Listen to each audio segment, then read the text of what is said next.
The cleaning lady is at the anniversary party too. Laughter clinked, like spoons tapping against glasses, echoing behind me and spreading across the grand hall of the Evergreen Hotel. The chandelier's light shone down on the cold marble floor. My feet were still stained with mop water, my uniform not yet changed, and someone had already snapped a photo on their phone, ready to turn me into a joke on social media. I clutched the old pocket watch tightly in my hand, the only thing left from the founder of this hotel, and a piece of evidence no one could have expected. A few unfamiliar faces exchanged curious glances, as if they couldn't understand why I dared to walk in here with my head held high. What they don't know is that I once belonged to this place, long before they even knew the names of the most luxurious suites. Tonight, I didn't come here to listen to their laughter, but to see what they would do when the past, thought to be buried, returned, and the outsiders suddenly held the key to all their secrets. Tonight, someone will lose everything. Someone will hear their real name spoken for the first time after 20 years of being forgotten. As for me, I will be the last to leave the grand hall of the Evergreen not out of shame, but because I want to see which of them will bow their heads to the truth. The only question left: who will recognize the truth before everything explodes? Never did I think there would come a day when I'd receive a gold-embossed envelope, placed neatly on my work desk in the first-floor restroom of the Evergreen Hotel. In this place, mail addressed to me usually meant a shift notice, an overdue electricity bill, or at best a hurried note. Dorothy cleaned the West Lobby again. But this morning, amid the smell of chlorine and the sound of the vacuum, I found something strange bulging up on the edge-worn wooden table. My name, Dorothy Miles, was written carefully in blue ink, with elegant handwriting, completely different from the scrawls my coworkers left each other during breaks. I touched the edge of the envelope, my heart skipping a strange beat. The feeling was part curiosity, part suspicion, like when I was a kid secretly opening the gift box my mother hid on top of the closet, both hoping for something special and afraid it might only be a joke. I glanced around. The restroom was empty. It was just me, the smell of disinfectant soap, and the sound of rain tapping on the little window above the sink. I opened the letter. The paper was thick, lightly scented with perfume. We cordially invite Mrs. Dorothy Miles to the 60th anniversary gala of the Evergreen Hotel. Location: main hall, ground floor, 8 p.m. tomorrow. Dress code: evening attire. At the bottom was the signature of Maxwell Harrington, general manager, who, as far as I could remember, had never looked at me for more than 2 seconds outside of roll call.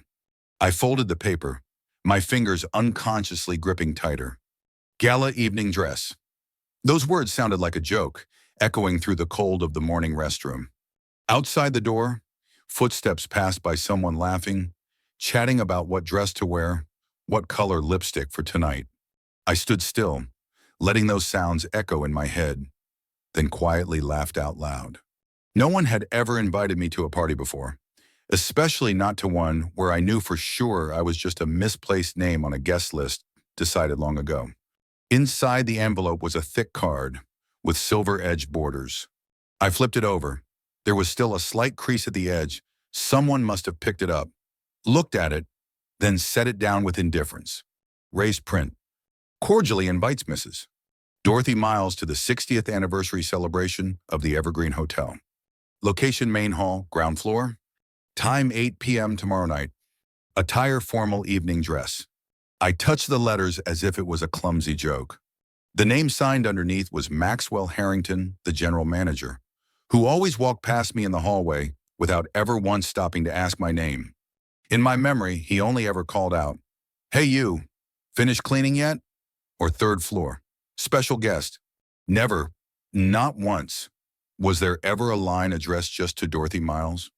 I imagined Maxwell sitting among his assistants, thinking up some joke for the party. Surely in his eyes, I was just a barely visible dot in a picture of the upper class. The invitation sent to me might have only been for another laugh, another story to tell when the wine glasses were raised, or worse, a reminder that even if I stood in the middle of the hall, I would still just be an outsider. I smiled a smile only I knew was both stinging and quietly funny. In my mind, I heard my mother's voice from long ago. They can take everything from you except your name. It's strange. Now, after all these years, that someone writes my name in blue ink on a white card, but somehow, they still don't really remember who it is they've just invited to this party. That night, the little room in the hotel basement was colder than usual. I sat by the old window, outside, and the rain had long since stopped, but water was still dripping, drop by drop, on the roof. The invitation lay face down on the table, the edge poking out from under my notebook every time I looked up. It caught my eye, reminding me that by tomorrow morning, nothing would be the same. I tried to imagine myself appearing in that grand hall, where the women who always wore expensive perfume had passed by me without ever bothering to say hello. What would they wear? What would they say? Would anyone be surprised to see a janitor slip into the seats reserved for the rich? Maybe not, or if they were, it would only be to have more to laugh about on their way home. I remembered all those night shifts when the ballroom went quiet, cigarette ashes and spilled drinks left everywhere.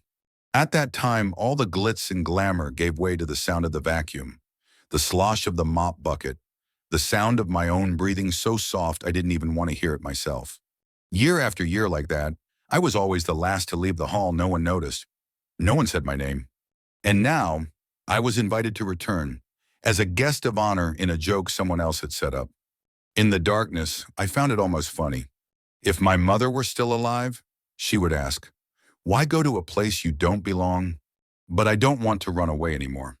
After all, I've lived long enough to understand that sometimes the real game only begins when the outsider steps in. The night before the party, I quietly opened the old drawer and took out the olive green dress that had been folded flat for so long. It was the only keepsake left from my mother, the woman who used to play piano for the big parties at the Evergreen, who was also an outsider like me. Mother always said, "Don't let anyone decide where you belong just by your clothes or your job." Dorothy, there are some things like dignity, like memories that nobody can take from you. I gently stroked the fraying seams, the old fabric carrying the scent of my mother's perfume, faint as a breeze at the start of summer. With my eyes closed, I imagined the sound of the piano echoing in the ballroom's sparkling notes like dust motes in the golden light. All her life, my mother was never called by her real name here, but she was always calm, never letting self-pity drown out her pride in herself. I looked at myself in the mirror, hair unbrushed, work uniform stained, but in my eyes, for the first time in years, I saw I was no longer afraid. Tomorrow, I would walk into that ballroom not to be acknowledged and not to be laughed at, but to see who had the courage to face the truth when all the masks came off. They could prepare for a brilliant party, but I was ready for a storm they'd never imagined. Tomorrow night, who would have thought the forgotten one would be the one holding all the answers in the end? Perhaps if someone else were to tell this story for me, they would start with the image of a small woman, Dorothy Miles, quietly laying out an old dress on the bed, preparing for a day no one in the Evergreen Hotel could have guessed the outcome of. Dorothy woke up before the alarm clock. Outside the little window, the sky hadn't begun to lighten yet, the first rays of morning just barely slipping through the blinds, covering the basement room in a misty hue. She sat up straight, feeling the cold seeping into the soles of her feet, touching every sense as a reminder today would be the longest day in many years. The olive green dress had been laid flat on the bed since the night before, but Dorothy was still awkward, having to choose a formal dress for herself for the first time in so many years. She picked up the old comb, carefully brushing each strand of hair with the same caution as always, as if any bit of messiness could shatter the calm exterior she had worked so hard to keep. Standing before the mirror, Dorothy examined her hair, now neatly tied up, her eyes shining with something unfamiliar. It wasn't confidence, just the absence of fear. Her hand lightly fingered the hem of the dress, then moved on to check each seam, each button, as if searching for a reason to refuse the party.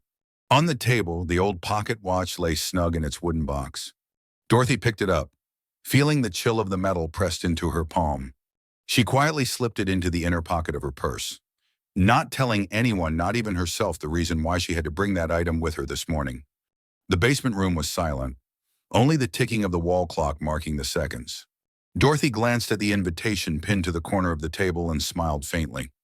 Perhaps, besides her, No one would ever imagine a janitor having to think so carefully about going to a party thrown by the city's wealthiest. Stepping out of her room, Dorothy took a deep breath, trying to steady her breathing, feeling each step heavier than usual, not because of the dress, but because she knew that just a single mistake would turn every gaze in the room onto her. Dorothy had just stepped out of the basement hallway when she nearly bumped into Mrs. Mildred, the oldest cook at the hotel. Mildred stopped short, looking Dorothy up and down, her eyes shining with something that couldn't quite be named. "Where are you going? Dressed like that?" Her voice was low, not scolding, just truly surprised.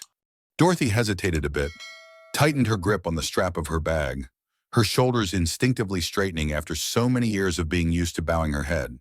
"It's the party tonight, ma'am." Dorothy smiled, light as if hiding a secret. "Mrs. Mildred didn't answer right away. Her gaze lingered on the pocket watch peeking out from under the flap of Dorothy's bag. For a moment, both women were silent, the air thickened by that look alone. "Nice watch," Mildred said slowly, her face momentarily confused. "That kind, I only ever saw the old boss use one of those." Dorothy squeezed her hand around the watch, the coldness of the metal making her heartbeat odd. But she only smiled, sidestepping, leaving behind that strange look still hanging in the hallway. "There are some things, Mrs. Mildred, not everyone recognizes their value," Dorothy whispered, just softly enough for herself to hear. "Tonight, someone would realize more than they thought about people, and about secrets that had slept far too long." Leaving the kitchen, Dorothy hesitated at the turn of the stairs up to the main lobby.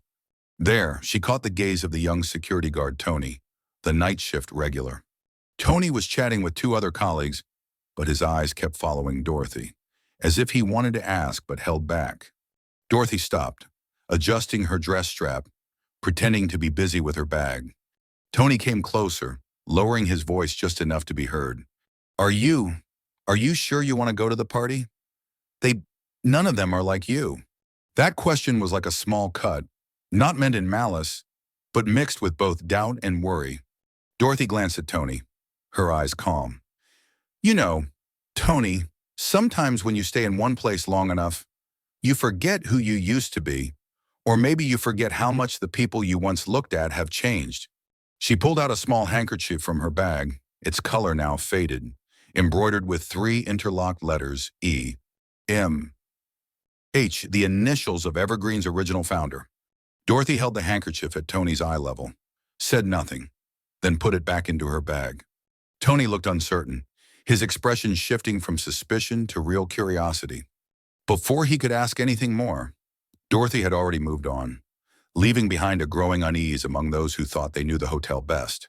At the very top of the stairs, Dorothy clearly felt there was more than just a gaze behind her. There was a whole chain of questions growing about her, about the watch, about little signs so few had ever noticed.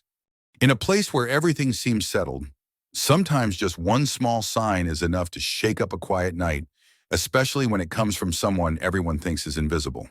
Dorothy had just set foot on the top step, still adjusting her dress, when the lobby manager, Mrs. Grace, appeared, her normally stern face now a bit unsettled at the sight of Dorothy in evening attire. Miss Sue. Grace had never asked about her staff's private lives, but this morning she actually stopped. Her dark eyes glanced over Dorothy's face, then lingered longer on the old watch glinting beneath the light shawl.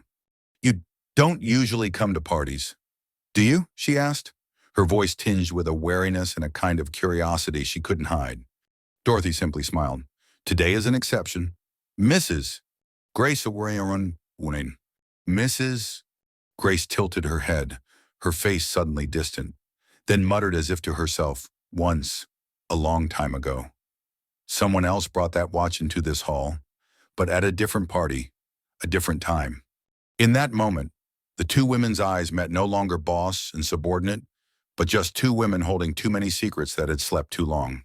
Far away, a VIP guest with graying hair had just arrived, glanced at Dorothy, hesitated, about to call out, then changed his mind and walked on, glancing back twice. Dorothy felt the space around her shift from any ordinary day. It was as if today, every detail, every memory, Every gaze was gathering in one place, just waiting for something to break loose.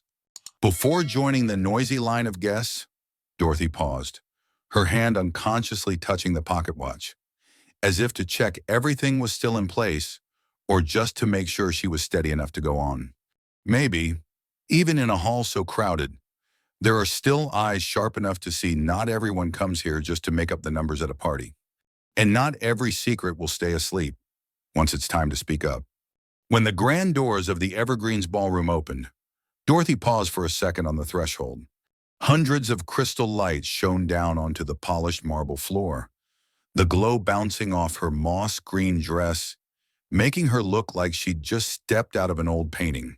For a moment, all the sounds, the soft music, the murmurs of conversation, the familiar laughter of the wealthy seemed to fade, leaving only a tense silence that only Dorothy could feel. Dorothy took her first steps into the hall. The sound of her old shoes echoed quietly on the floor, but every eye stopped on her, surprised, curious, even a little annoyed.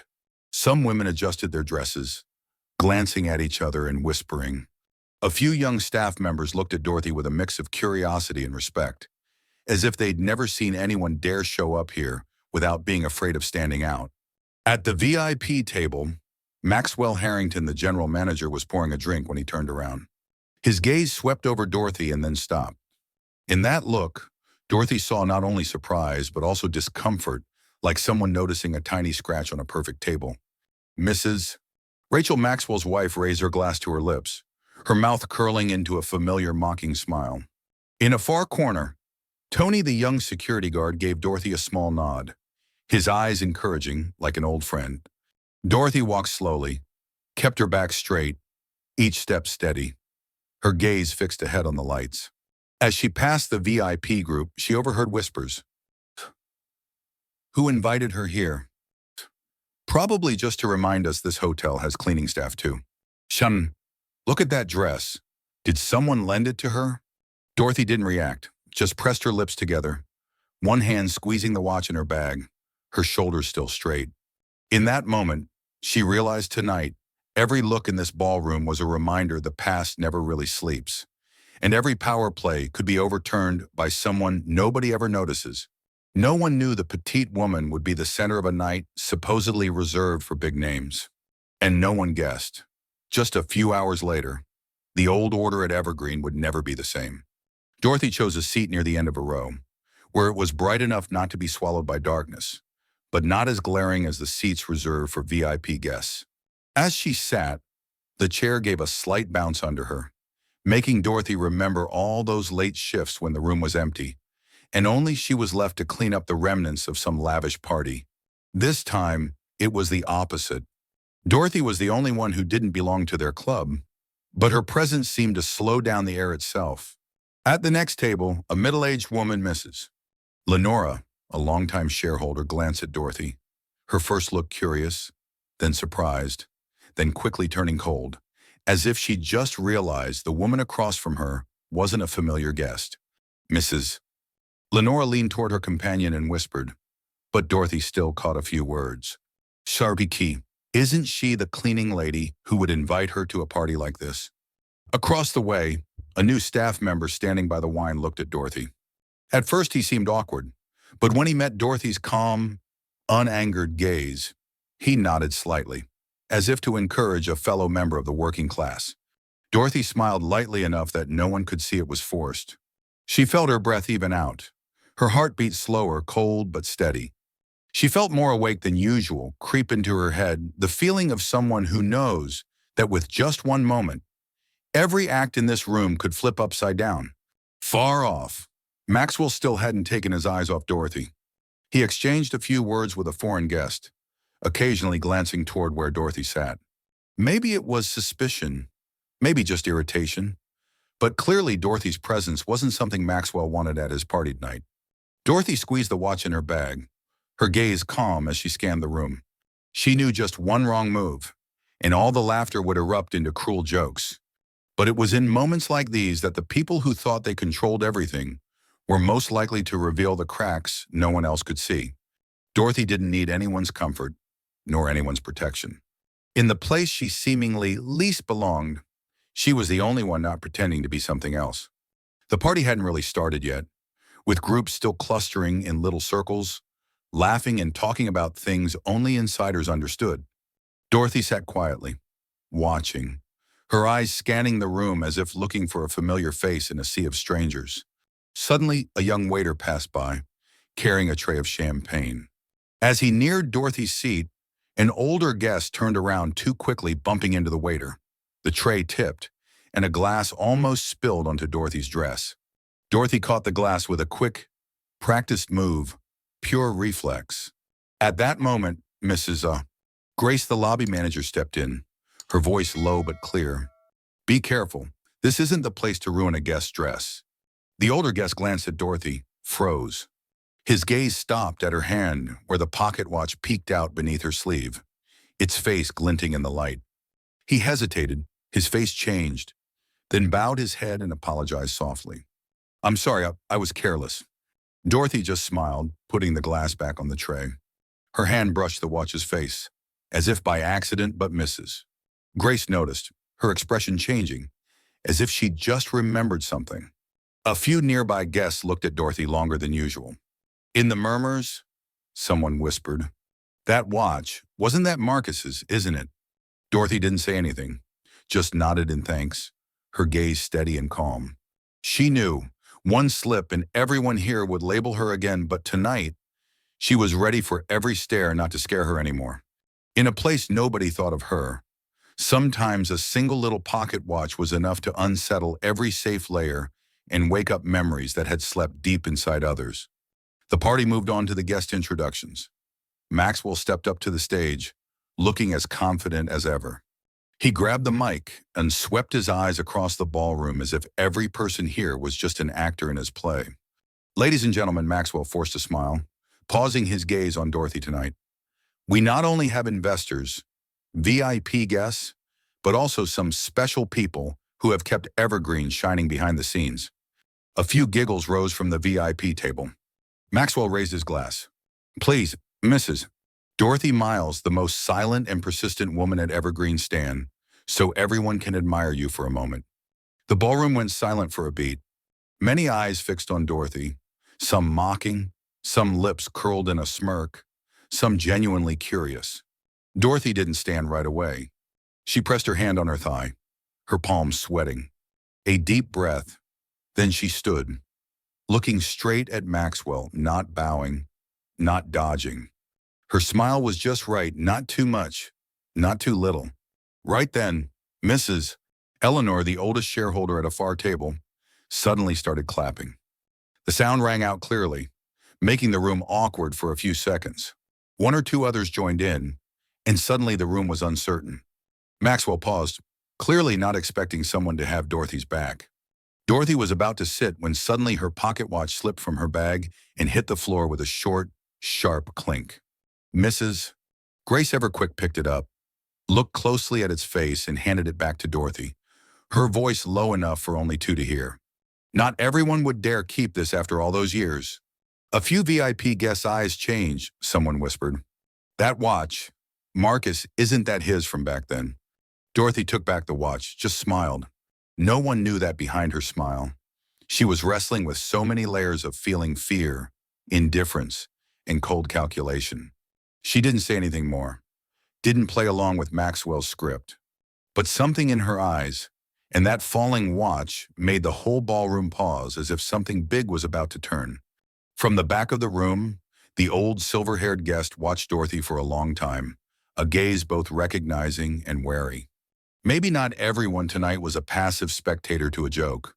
Maybe the real focus wouldn't stay with the man holding the mic.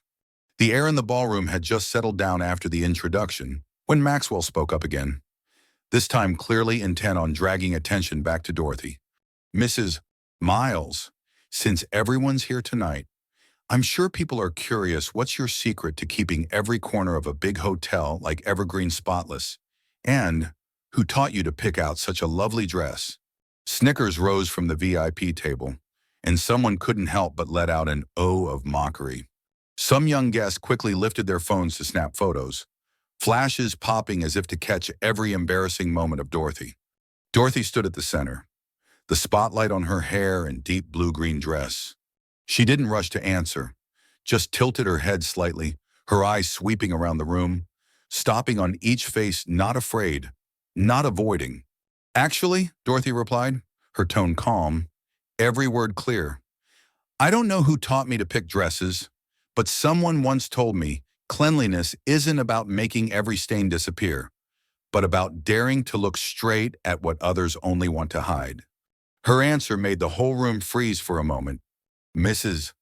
Eleanor gave a small nod, lips pressed together as if to hide a smile.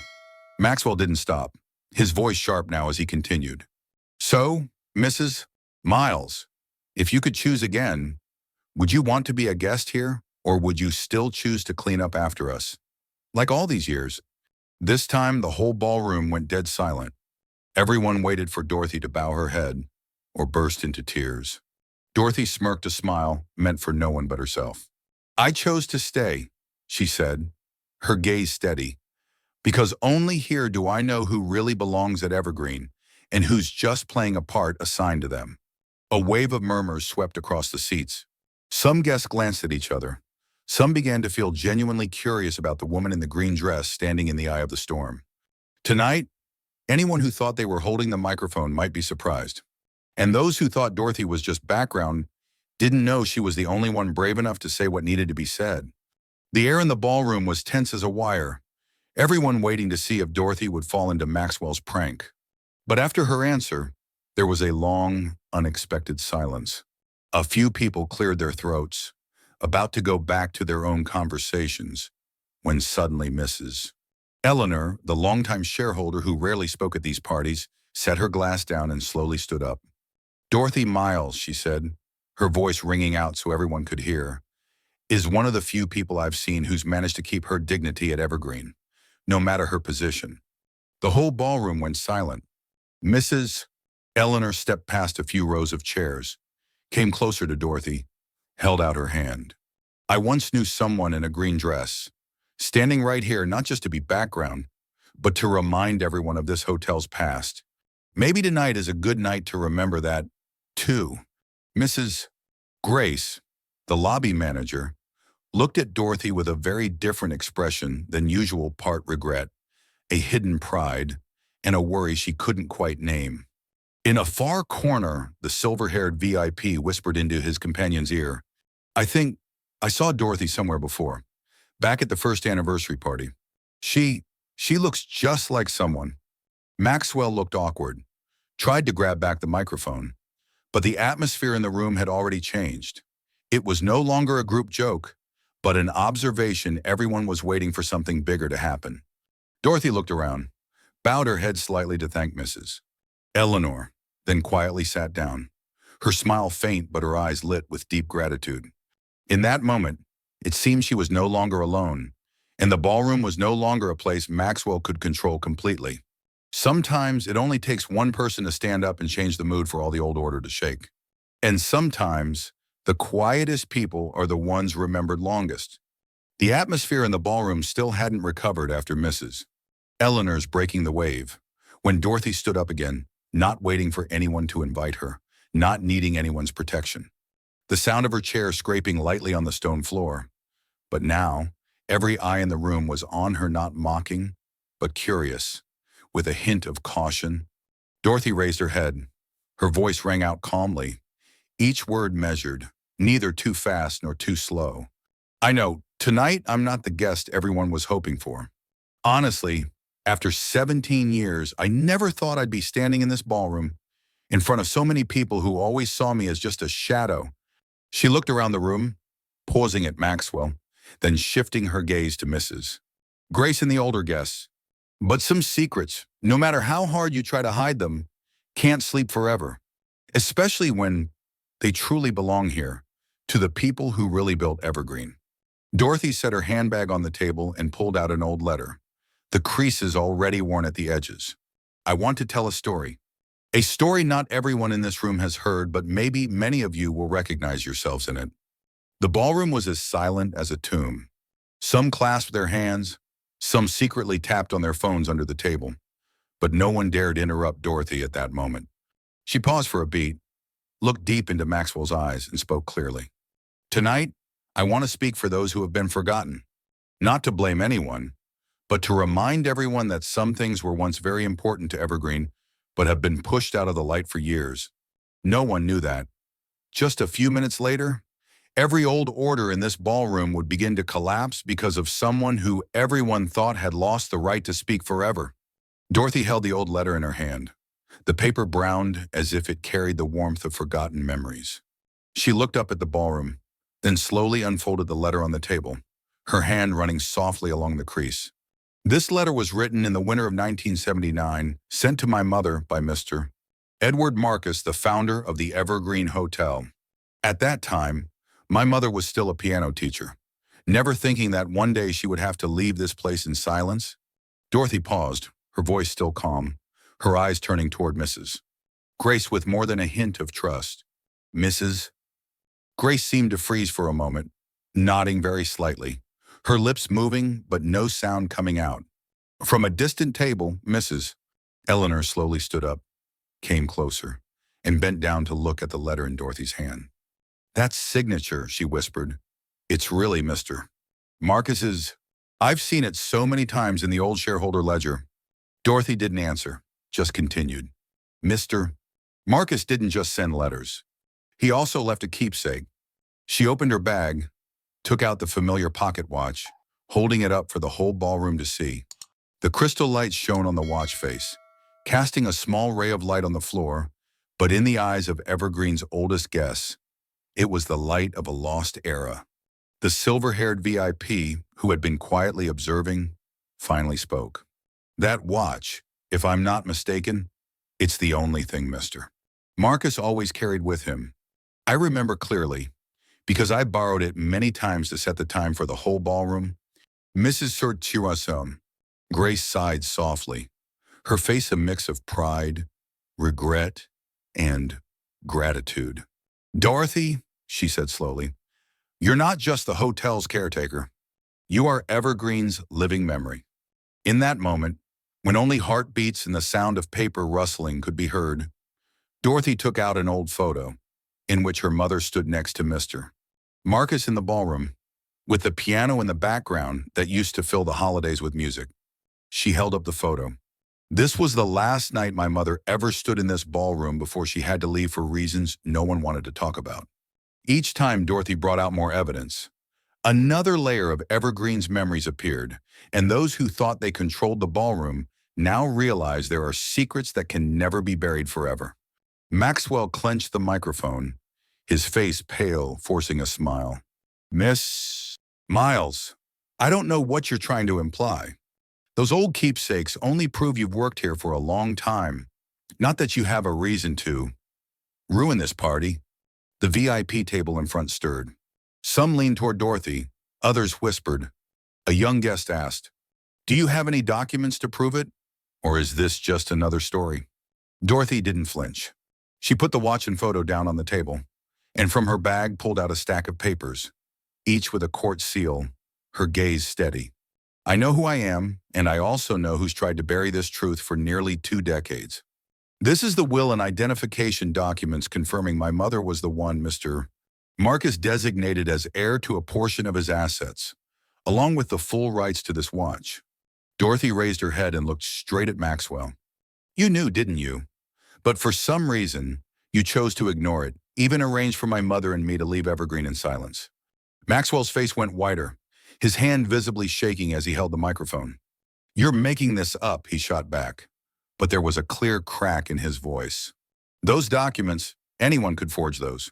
Dorothy said nothing more, just slid the papers toward Mrs. Grace. Der Sunruns. She carefully checked each page, her eyes filling with tears. That signature, I saw Mr. Marcus sign it when he was sick. I never thought I'd have to confirm this truth in front of the whole ballroom. The silver-haired VIP suddenly spoke up, his voice deep and steady. I'll testify. I heard Mr. Marcus himself talk about a girl named Dorothy and about giving her the watch if anything happened to him. A wave of silence swept across the room. No one laughed. No one dared mock. Many looked at Dorothy with totally different eyes: admiration, astonishment, and a little shame for ever treating her as just a nameless shadow. Maxwell lost control, lowering the microphone. His voice choked. You, you'll get nothing, Dorothy. The board won't accept this. But Dorothy answered gently, her voice loud enough for everyone to hear. Maybe you don't want to accept it, but the truth doesn't need anyone's approval. Evergreen doesn't just belong to the one who speaks the loudest, but to those who keep what matters most even when no one else wants to remember. That very night, everyone's roles were reversed. The person with the microphone was no longer leading the story, and the one forced into silence became the true center of the ballroom. Maxwell stood frozen in the middle of the ballroom, his face ashen as if all the blood had drained out. The microphone slipped from his hand, falling onto the carpet with a strange sound, but no one bothered to pick it up. Mrs. Grace quietly stepped up, placing her hand on Maxwell's shoulder like a farewell. You had the chance to do the right thing a long time ago, she whispered, her voice both sad and resolute. Now it's time for you to leave this stage, Maxwell. The board of shareholders, once Maxwell's stronghold, now didn't dare look in his direction. Some bowed their head, others quietly got up and left the ballroom, hiding the embarrassment in their eyes. The lavish atmosphere that had so recently been a shield for power now turned into a light exposing all the darkest corners of Evergreen. In the distance, Mrs. Eleanor remained sitting beside Dorothy, placing her old but warm hand on top of Dorothy's. Tonight, you didn't just speak for yourself, Dorothy. You helped all of us reclaim a piece of dignity we thought we'd never find again. Dorothy bowed her head quietly in thanks. Inside, all resentment faded away faster than she thought possible. No one mocked her anymore. No one looked down on her. All that remained was a deep silence and a gentle wave of fatigue, like the final full stop on a chapter of her life. That night, those who once confidently held all the power were the first to leave the ballroom. And Dorothy, the one who used to be the shadow, was the one who stayed behind, keeping the lights on for a new era that was about to begin. As the ballroom began to thin out, with only a small group of people left who truly cared, Maxwell stood quietly by the door, his eyes looking into the distant void. He was no longer the confident general manager. There was nothing left except the shaky shadow beneath the dim yellow light. Dorothy came closer, keeping just the right distance, not for herself, but so Maxwell could preserve a little last dignity.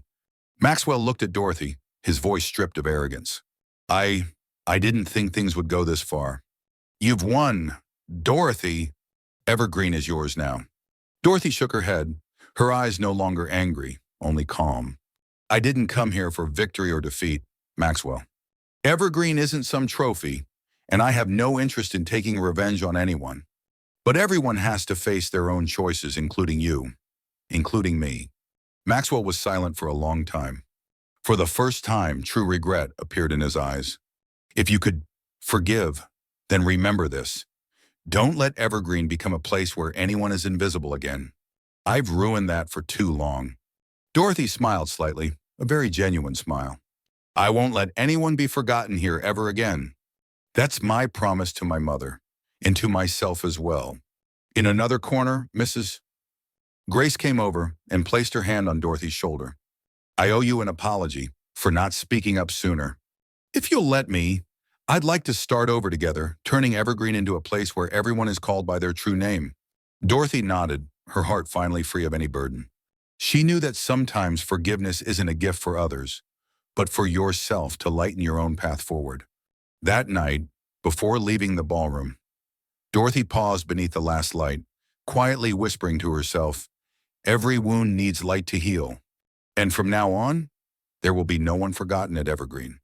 In the days that followed, the entire Evergreen Hotel seemed to enter a different rhythm.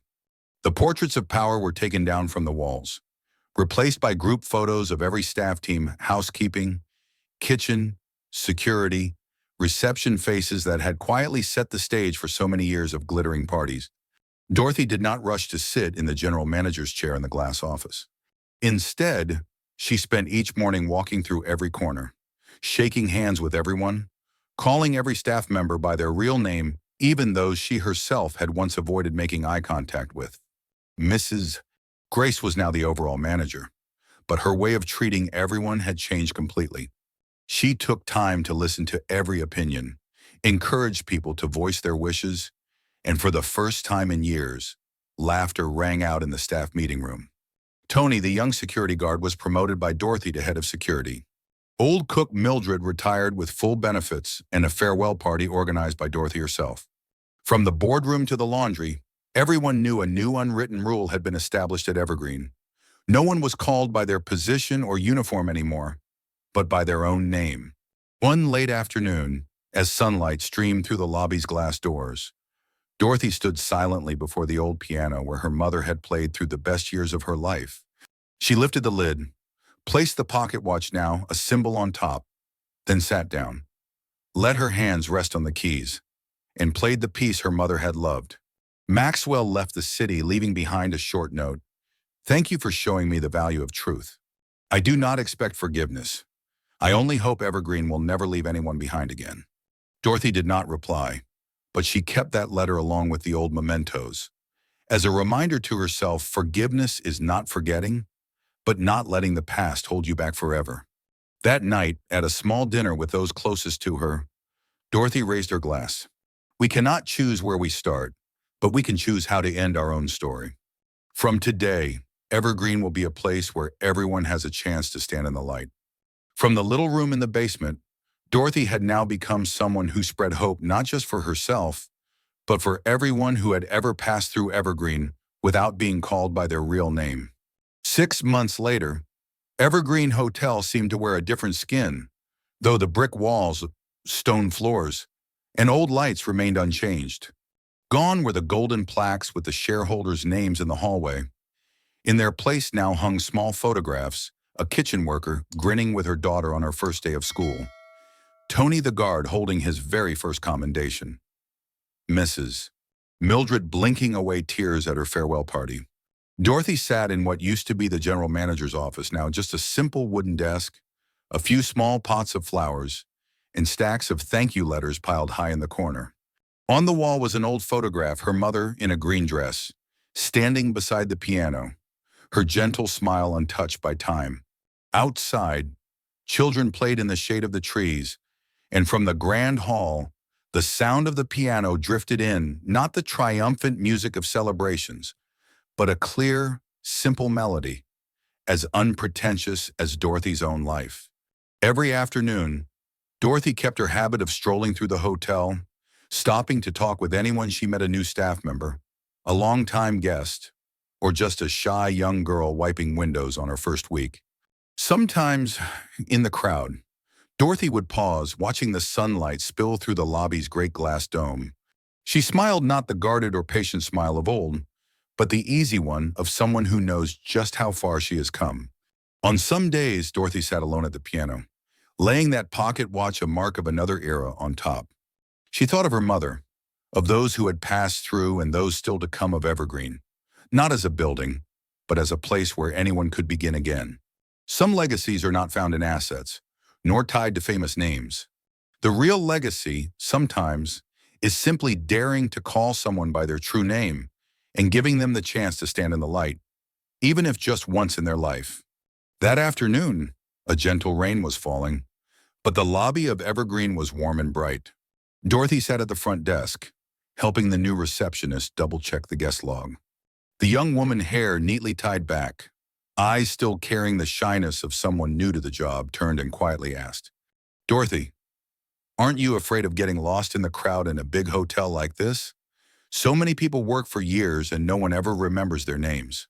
Dorothy laughed, a natural, easy laugh that felt like it hadn't been heard in daylight for a long time. "I used to be so lost I couldn't even remember who I was myself. But then I realized, if every day I make sure to call just one person by their real name, anywhere can feel like home." The girl nodded, her eyes seeming a little less unsure. Outside the window, the rain kept falling steadily, but guests still came and went, each one stopping by the desk, each one calling Dorothy by her real name, no titles, no need for honorifics. Tony, now the head of security, walked past, winking as he teased, "Careful, Dorothy. The lobby's going to be full of new applicants tomorrow after they hear about the owner who used to be a janitor." Dorothy pretended to pout. That story will get old soon enough. Tony, as long as everyone gets called by their name, that's all that matters. The afternoon passed with laughter, small stories, and an easy lightness, a sense that the most precious thing isn't power, but simply living honestly among people who truly listen to one another. And as the day came to a close, Dorothy knew what she'd done wasn't to change the whole world, just to create a small place where no one is forgotten. Sometimes that alone can be a legacy. There are days when Dorothy sits alone by the window in her small room, listening to the sound of piano music drifting up from the grand hall below. She no longer remembers clearly the feeling of those forgotten years, only that her heart feels lighter, as if all the old memories have finally found a place to rest. Outside, the afternoon sun spills over the green lawn. Children play, their laughter blending with the soft mist of rain. Sometimes Dorothy catches her own reflection in the glass, not the quiet shadow of the janitor she once was, but a woman who has learned to move through even the greatest losses and still chooses to love life with all the gentleness she has. She never did anything grand. She simply made it a habit, each day, to stop in the hallway when she met someone, to greet them by their real name, and to smile, sincerely. She knows that one day, someone new will take her place. New stories will be told at other parties, in other halls. But deep down, Dorothy believes a true legacy isn't what we leave behind on paper, but the gentle traces we leave in other people's memories through how we live, how we call someone by their name, and with a smile that needs no recognition. Perhaps, for Evergreen, the most beautiful thing isn't the splendor of the grand hall or the music each night. The most beautiful thing is that, one day, someone who was once forgotten will dare to lift their head and step out of the shadows simply because, once, they were truly seen, truly called by their name, and given a chance to begin again. Dorothy Miles's story has become just one small story among the many that make up Evergreen. But perhaps, thanks to one person who dared to go against the wind, no one here will ever be treated as a shadow again. Have you ever felt forgotten, and where was it? Was it at work, at school, in your family, or simply among your group of friends? If you've ever experienced that feeling even once, what did you do to step out of the shadows? Or would you choose to be the one who dares to call someone by their true name, giving them a chance to be seen in this life? In your opinion, what is the most beautiful legacy a person can leave behind: money, power, or the way they treat those around them? Please share your story, experience, or even just a thought in the comments below. Who knows? Maybe you'll be the one to light a little spark for someone out there. If you find this story meaningful, please support Unveiled Wealth by hitting subscribe and sharing it with those who are in need of inspiration.